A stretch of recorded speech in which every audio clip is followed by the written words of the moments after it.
Est-ce que tu peux te barrer pendant que je filme? Bah oui, moi je me casse. Salut, donc là, l'étape à laquelle on est en train d'avancer sur la dalle, enfin. On est en train de faire le hérisson. Et le hérisson, c'est en gros des graviers que tu mets sur 20 cm sous la dalle pour isoler la dalle de l'humidité du sol, quoi.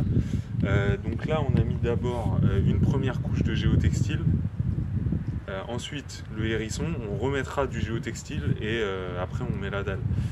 Nous, c'est un peu particulier. On n'a pas mis un hérisson en pierre comme c'est fait, on va dire en général, le truc classique. On a mis un truc qui s'appelle le verre expansé. Donc, bon, là, la marque, on s'en fout, mais c'est du mise à port. Donc, c'est des big bags comme ça, là, de 2 mètres cubes. Ça fait un peu moins de 2 mètres. Ça fait 450 kg le big bag, donc c'est assez léger. On a de la chance, il y a le voisin qui nous a aidé à les décharger au moment de la livraison et il nous aide aussi avec son pichon, là, il nous aide à les verser à l'intérieur. Mais bon, après, il faut quand même se taper le nivellement au râteau. C'est genre plusieurs heures à chaque fois par pièce. Donc là, on a 95 mètres carrés au sol et on doit mettre 20 cm. Enfin, en tout cas, on a prévu de mettre 20 cm de mise à port partout. Le mise à port, faut le damer, donc on va louer une plaque vibrante. Je crois que c'est entre 70 et 100 kg qu'il faut.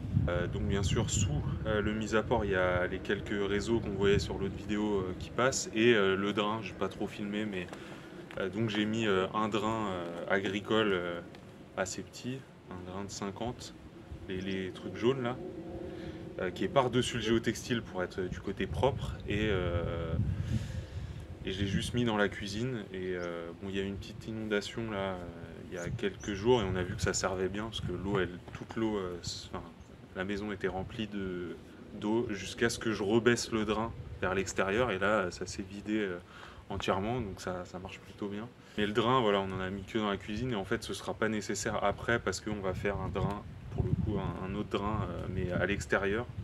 Ce que j'ai pas dit, c'est que le drain à l'intérieur, c'est un drain qui permet d'évacuer les eaux sous forme liquide parce que il y a aussi des techniques où on fait des hérissons ventilés. Donc là, c'est un genre de drain mais qui permet de ventiler l'humidité, donc pas forcément de l'eau liquide.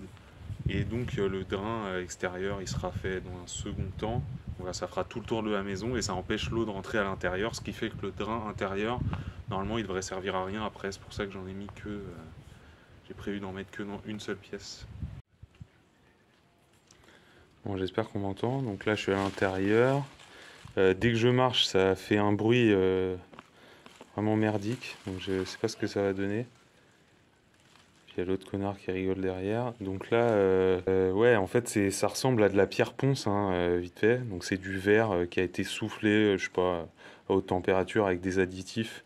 Ça permet à la fois de servir de hérisson, mais en même temps d'isolant. Donc si on met 20 cm, je sais plus le R que ça fait, mais bon, il suffit d'aller chercher sur internet. Bon, ça a une bonne résistance thermique, voilà.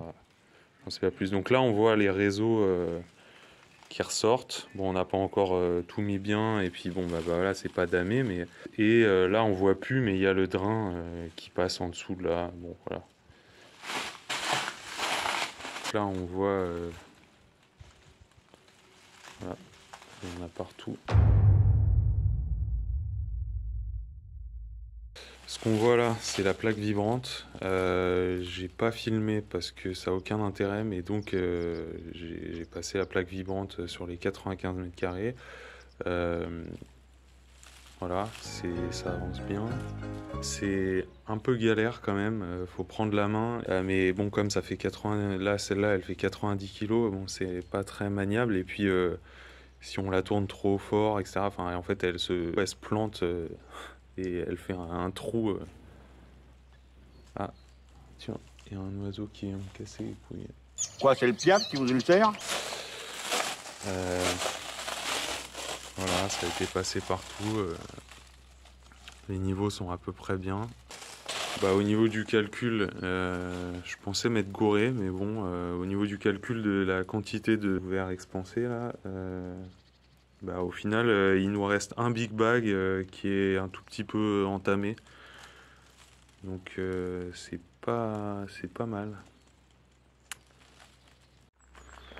Ouais, un truc que j'ai pas dit, c'est cette putain de plaque vibrante. Je l'ai louée sur Le Bon Coin, un particulier, et bon, elle est pas en très bon état. Et bah, heureusement que Raphaël était là, parce que bah, moi je suis une quiche en mécanique. Et donc bah, à chaque fois qu'il faut la démarrer, limite, faut nettoyer la bougie,